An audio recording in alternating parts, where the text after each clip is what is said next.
You guys aren't wet, are you?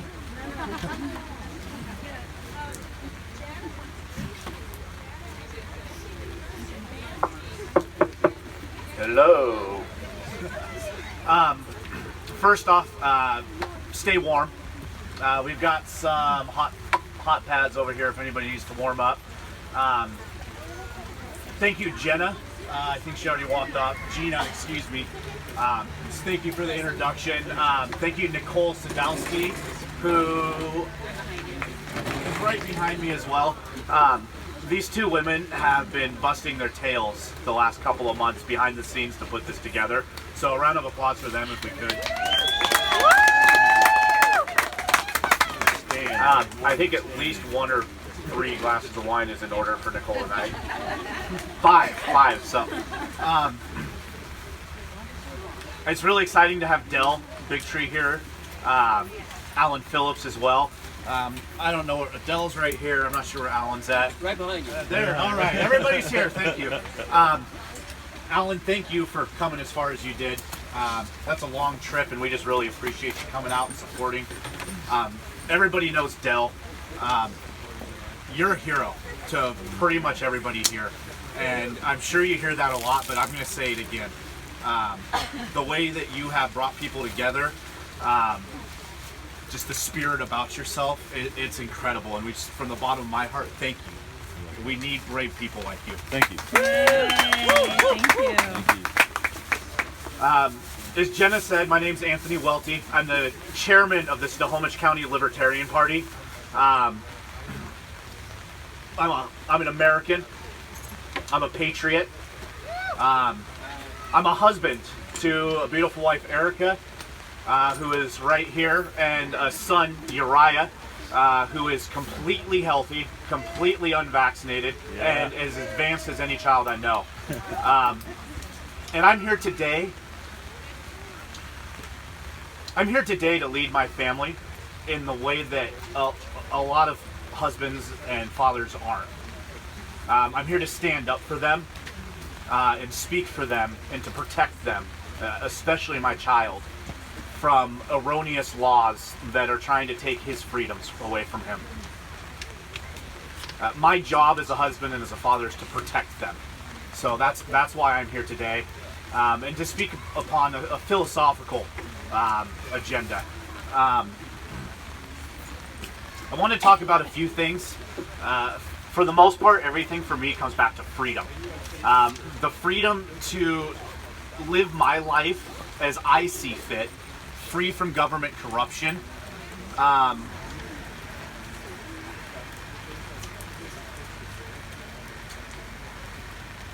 We're all feeling the pressure on this. And events like this, standing up together, united for that freedom, is integral to moving forward. So I want you guys to give yourself a round of applause for coming today and showing up. So the Libertarian Party, we're the third party that nobody talks about. We're the largest growing political party in the country. My chapter in Snohomish County, we have doubled in size in the last 3 months. Okay.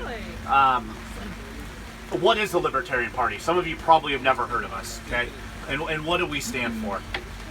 Well, the Libertarian Party, first off, we respect and we love all religions, all non-religions, all walks of life, and all personal beliefs. We believe that it is paramount to our individual freedoms that force may never be used over another human being, no matter what. The American people are a diverse people. We come from all walks of life. And that very diversity is key to the advancement of our culture. An individual's liberty may never be stolen from them by any other individual or any government industry, pharmaceutical company, business, it doesn't matter. We think that the ability and the right to associate is our choice and nobody else's choice. And we believe the government has no business being involved in our personal relationships, and sure as heck not our medical choices.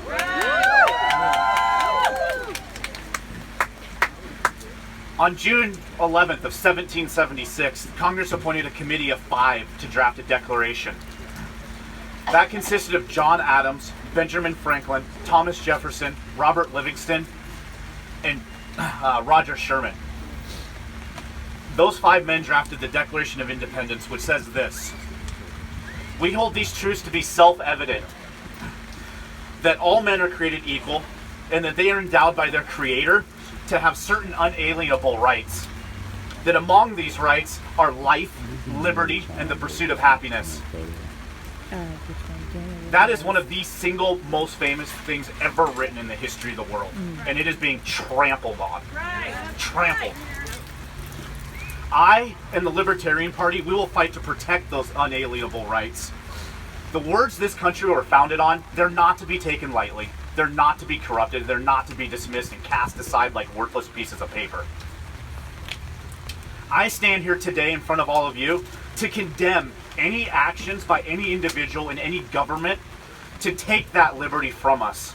And I stand here today in agreement with each one of you that we will not back down and that we will not go quietly into the night and just let this happen to us. What vaccine did he get again? He got The Constitution of the United States of America, a catch-up, and they gave him the flu my shot personal favorite in document, accordance with other only vaccines, second and into they the weren't to the supposed Bible you're not supposed for to me. get flu shot with other children. It says in the 4th Amendment that no state shall make or enforce any law which shall abridge the privileges, immunity, or immunities of citizens of the United States of America. Nor shall any state deprive any person of life, liberty, or property without due process of law, nor deny any person within its jurisdiction equal rights within those laws. I'd like to point out a couple words in that.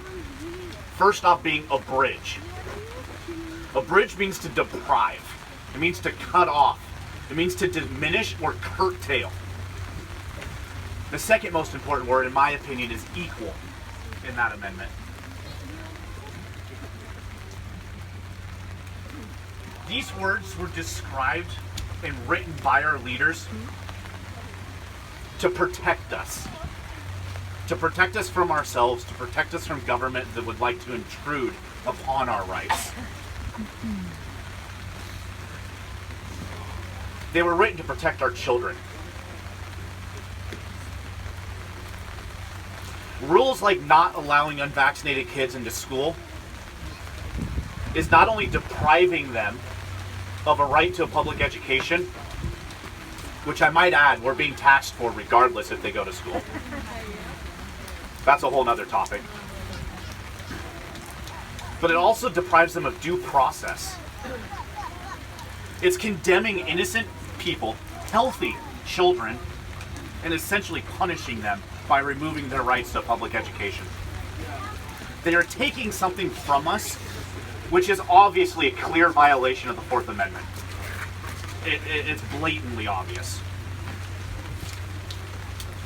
My own philosophical belief, a libertarian belief, is that I embrace the concept that all people are born with these certain inalienable rights. I reject the idea that anybody's rights can infringe upon my rights. I believe the government should neither deny nor abridge any individual human's rights based upon sex, creed, age, medical status, any of the above, sexual orientation, political affiliation. Our rights are our rights. Benjamin Franklin said, "Those who surrender freedom for security will not have, nor do they deserve either one." When we pass laws that take away an individual's freedom in the name of the greater good, we are stealing the very liberty that we are entitled to. The very liberty that our country was founded upon. This goes for all freedoms, especially our medical freedoms. What's happening to our kids in schools is tragic. Our families are being discriminated against. Our education is being extorted.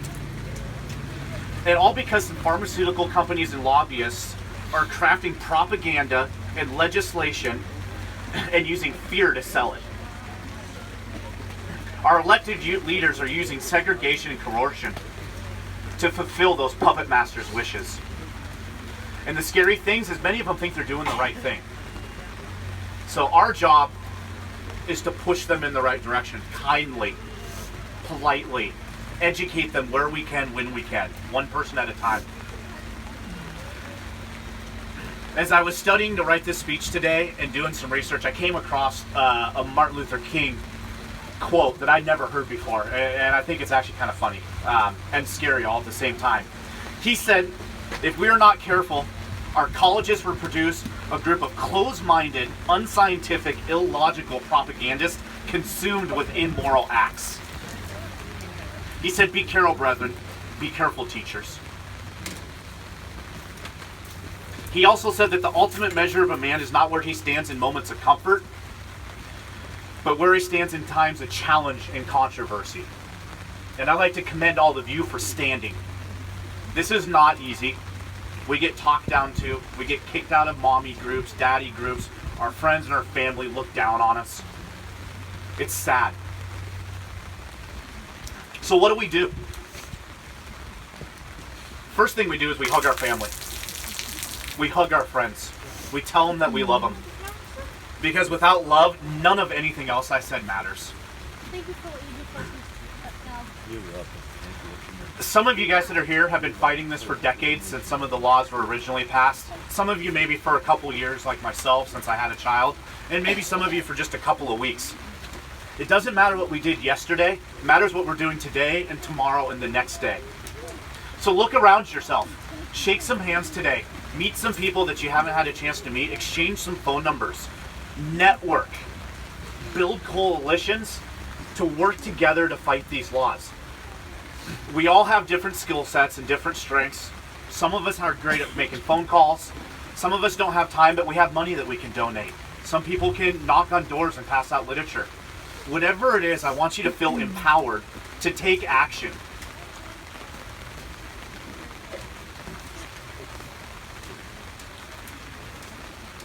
I'd like to close with just a couple of things that have resonated in my life for the last couple of years, a couple of words. Those words are strength, courage, and perseverance. And there's a couple of Bible verses that really speak to my heart on these. The first one of the most famous ones everybody knows, Philippians 4:13. For strength, it says, for I can do everything through Christ who strengthens me. For courage, in Deuteronomy 31:6, it says, be strong and courageous. Do not fear or be in dread of them, for it is the Lord your God who goes with you. And lastly, for perseverance, in Corinthians 15:58, it says, therefore, my beloved brothers, be steadfast, be immovable, always be abounding in the work of the Lord, knowing that your labor is not in vain. What we're doing here today matters. I don't see any news cameras. I don't really care. They'll come around. Each of these things might mean something different to each of you. I know not everybody's religious, but I hope we can find meaning in these things in our own ways. I hope you can find the courage and the strength and the perseverance to be brave. To have a warrior spirit to stand in a room when nobody else is standing. I will stand with you. And I'm pretty sure everybody here will stand with you as well. I'd like to end with just a quick prayer. If nobody objects, I hope. Dear kind Heavenly Father, I just thank you for this blessed day. I thank you for these mothers and these fathers and these brothers and these sisters that are standing here today to protect their families in the only ways they know how to. I ask for a blessing over all of them and a protection over their health, over their lives, over their finances, and over all of their individual liberties. I ask that the politicians that are not out here listening right now, that they do turn an ear and they hear us loud and clear. So we thank you for the courage that you give us, Lord, and we just ask you and thank you for the blessings that you bestow upon us. Amen. Amen.